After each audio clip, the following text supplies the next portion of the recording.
أطلق الهلال الأحمر الكردي الأربعاء حملة جمع تبرعات للنازحين القادمين من لبنان لمناطق الإدارة الذاتية في شمال وشرق سوريا، وذلك من خلال بيان أصدره اليوم في مركزه الكائن في مدينة قامشلو، قرأته العضوة في منظمة الهلال الأحمر الكردي شيرين خليل، حيث أوضح البيان بأن النزوح الذي نتج عن الأزمات المتتالية في لبنان ألقى بظلاله على المجتمعات المضيفة لها، مما يزيد من ضرورة تكاتف الجهود لمساندتهم في ظل هذه الظروف الإنسانية القاسية.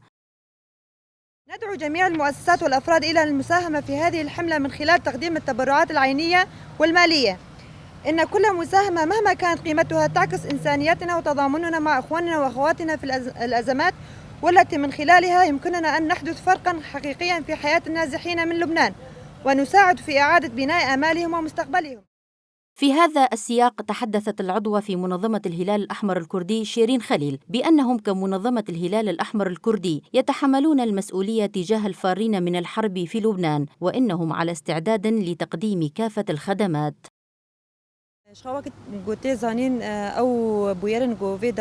استمرار الهجمات الإسرائيلية على لبنان أجبر الأهالي على النزوح بكثرة إلى أقليم شمال وشرق سوريا باحثين عن الأمان، ونحن كمنظمة الهلال الأحمر الكردي من واجبنا أن نتحمل المسؤولية تجاه هؤلاء النازحين، وكل من يملك بطاقة سيدخل من خلال معابرنا. إلى جانب ذلك هناك حالات مرضية، فسيارتنا واقفة في المعابر لتقديم المساعدات الطبية لهم، بالإضافة إلى أننا نؤمن لهم الماء والطعام وهم يحتاجون إلى مساكن، فقمنا بتوفير المخيمات لهم بالتعاون مع الإدارة الذاتية. ونحن كمنظمة الهلال الأحمر الكردي ومع جميع مؤسسات الإدارة الذاتية سنقدم لهم جميع الخدمات.